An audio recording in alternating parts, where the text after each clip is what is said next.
Mamata Banerjee life lead చేయడం చాలా simple living అంటారు. ముఖ్యంగా కమ్యూనిస్టులు దశాబ్దాల తరబడి పాలించిన రాష్ట్రంలో వాళ్ళను ఎదుర్కోవాలంటే వాళ్ళలాగా యాక్చువల్గా కమ్యూనిస్టులు అంటేనే సింపుల్ లివింగ్ అని కదా వాళ్ళు. అట్లాంటి చోట అందుకేనా ఆమె వాళ్ళను ఓడించగలిగింది? ఖచ్చితంగా మమతా బెనర్జీ ఇప్పుడు కేరళ ఉంది, కాంగ్రెస్ పార్టీ దేశవ్యాప్తంగా ఎట్లా కేరళలో భిన్నంగా ఉంటుంది. కారణం ఏంటంటే చదువుకున్న రాష్ట్రమే కాదు, అక్కడ సిపిఎంతో పోటీ పడాలంటే వాళ్ళు కూడా ఆ రోల్ మోడల్గా ఉండాలి. అంటే వీళ్ళు చూసి వాళ్ళు రోల్ మోడల్ అయినారా, వాళ్ళు చూసి వీళ్ళు రోల్ మోడల్ తెలియదు, కానీ మొత్తం మీద ఇద్దరు హుందాగా ఉంటారు డబ్బులు ఇట్లాంటి విషయాల్లో. రాజకీయాల భాష కూడా. పశ్చిమ బెంగాల్లో ఆమె సిపిఎంతో కాంగ్రెస్లో ఉన్నప్పటి నుంచి కొట్లాడింది, యూత్ కాంగ్రెస్ ప్రెసిడెంట్గా ఉన్నప్పటి నుంచి కొట్లాడింది. అయితే కాంగ్రెస్ ఒక దశకు వచ్చిన తర్వాత యూపీఐ ఇట్లా ప్రయోగాలు చేసింది కదా, వీళ్ళు అప్పుడప్పుడు రాజీగడ పడతారు అనే అభిప్రాయంగా దీన్ని అయ్యే పని కాదు, కొత్త పార్టీ పెట్టుకుంది.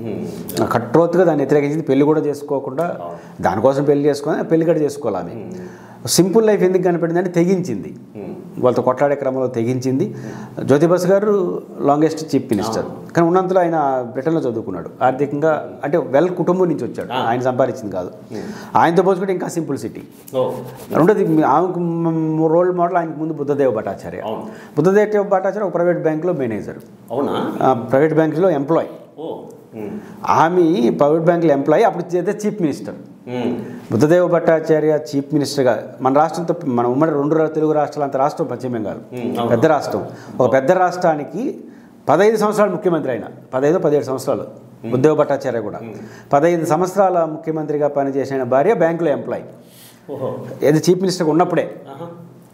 ఎవరైనా చీఫ్ మినిస్టర్ ఉన్నప్పుడు ఆయన భార్య పోయి ఉద్యోగం చేసుకుంటుందా, అదే ఆయనకి జీవనాధారం. ఉన్నాడు. ఇట్లాంటివి చాలామంది ఉన్నారు. మనకు త్రిపురలో మాణిక్ సర్కార్ గారు, అంతకుముందు నృపేన్ చక్రవర్తి దాదాపు 20 ఏళ్ళు సీఎం త్రిపురకి. ఆయన ఇంకా ఓడిపోలా. కొత్త ఆయనకి ఛాన్స్ ఇచ్చింది పార్టీ, దశరథ్ దేవ్కి ఇచ్చినప్పుడు నృపేన్ చక్రవర్తి మొత్తం 10-20 వెహికల్స్ వచ్చినాయంటాడు ఇంటికాడికి. అంటే ట్రాన్స్పోర్ట్ తీసుకొని పోవాలి, ముఖ్యమంత్రి బంగాళాన్ని ఖాళీ చేయాలి కదా. ఈయన వస్తే ఈయన ఎప్పుడు లింగమని ఆడ వెహికల్ కట్టు నిలబడి కొన్నాడు. ఈ లోపల చూసుకుంటున్నారు. ఆడ ఏంటి రెడీ పదాన్ని అంటే ఇది బ్రీఫ్ కేసు పెట్టుకొని, బ్రీఫ్ కేసు టంకు పెట్టి అంటారు. అంటే ఇదే ఆస్తి అయింది ట్రంక్ పెట్టి. తీరా చూస్తే టంకుపెట్టలు ఏమైనా ఉన్నాయి, టంకుపెట్టలు మొత్తం పుస్తకాలు ఉన్నాయి.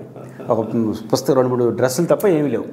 20 ఏళ్ళ చీఫ్ మినిస్టర్. ఖచ్చితంగా భారతదేశంలో ఈరోజు కూడా మనకు ఎన్ని డబ్బుండేవాడు తప్ప రాజకీయాలు చేయడానికి ఒక పక్క నిరాశ ఉన్నా, ఒక మమతా బెనర్జీ ఒక ఉదాహరణ, ఒక బుద్ధదేవ్ భట్టాచార్య గారు ఇప్పుడు ప్రజెంట్ ఉన్న వాళ్ళు మమతా బెనర్జీ ఉదాహరణ, అరవింద్ కేజ్రీవాల్ ఇప్పుడు కొత్త ముఖ్యమంత్రి ఉదాహరణ. మన్మోహన్ సింగ్ గారు మన చనిపోయిన తర్వాత ఆయన గురించి మనం తెలుసుకుంటే ఆయన మొత్తం ఆస్తి 17 కోట్లు. అది కూడా ఈ వాల్యూ వచ్చి ఉంటుంది.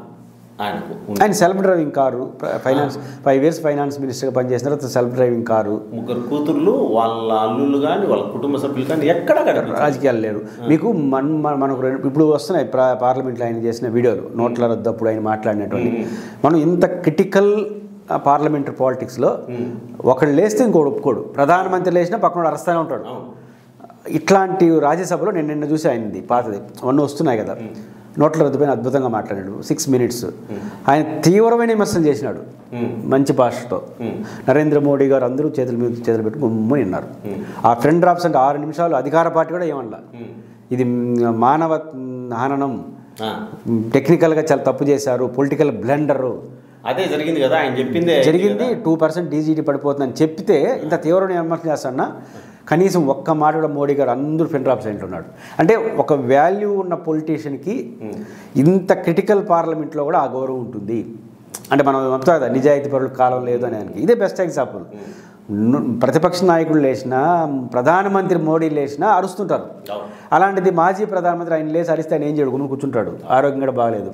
అలాంటి ఆయన లేచి ఇంత తీవ్ర విమర్శలు చేస్తూ ఉన్నా కూడా ఆయన ఎక్కడ కూడా ఒక అధికార పార్టీ ప్రతిపక్షం బలాలు జరిపారు తప్ప అధికారంలో ఒక్క మాట మాట్లాడాల. అది అంటే ఒక విలువలతో కూడుకున్న రాజకీయాలు చేస్తే ఇట్లాంటి క్రిటికల్ సొసైటీలో కూడా ఆ గౌరవం ఉంటుంది అనేదానికి మన్మోహన్ సింగ్ బెటర్. ఖచ్చితంగా మన్మోహన్ సింగ్ గారు మమతా రాజకీయాలతో వాళ్ళతో విభేదించవచ్చు, కానీ వాజ్పేయి గారు కావచ్చు, ఇందిరాగాంధీ గారు కూడా ఆ మాటకు వస్తే మోడీ గారి విధానాలు వ్యతిరేకించవచ్చు. అయితే ఫైనాన్షియల్గా ఆయన పర్సనల్గా ఎక్కడ లేవు, ఉన్నాయి. ఇప్పుడు మోడీని కాపాడుతున్నది అదే క్రెడిబిలిటీ.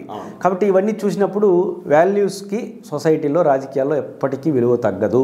అంటే వాల్యూతో రాజకీయాలు చేసేవాడు కూడా భవిష్యత్తు ఉంది. అనేది మాత్రం ఈ మొత్తం ఎపిసోడ్లో అర్థమవుతుంది. ఈ రెండింటిని వాళ్ళ సంస్థ మాత్రం ఇట్లాంటి తీసుకురావడం అనేది ఒక మంచి ప్రయత్నం.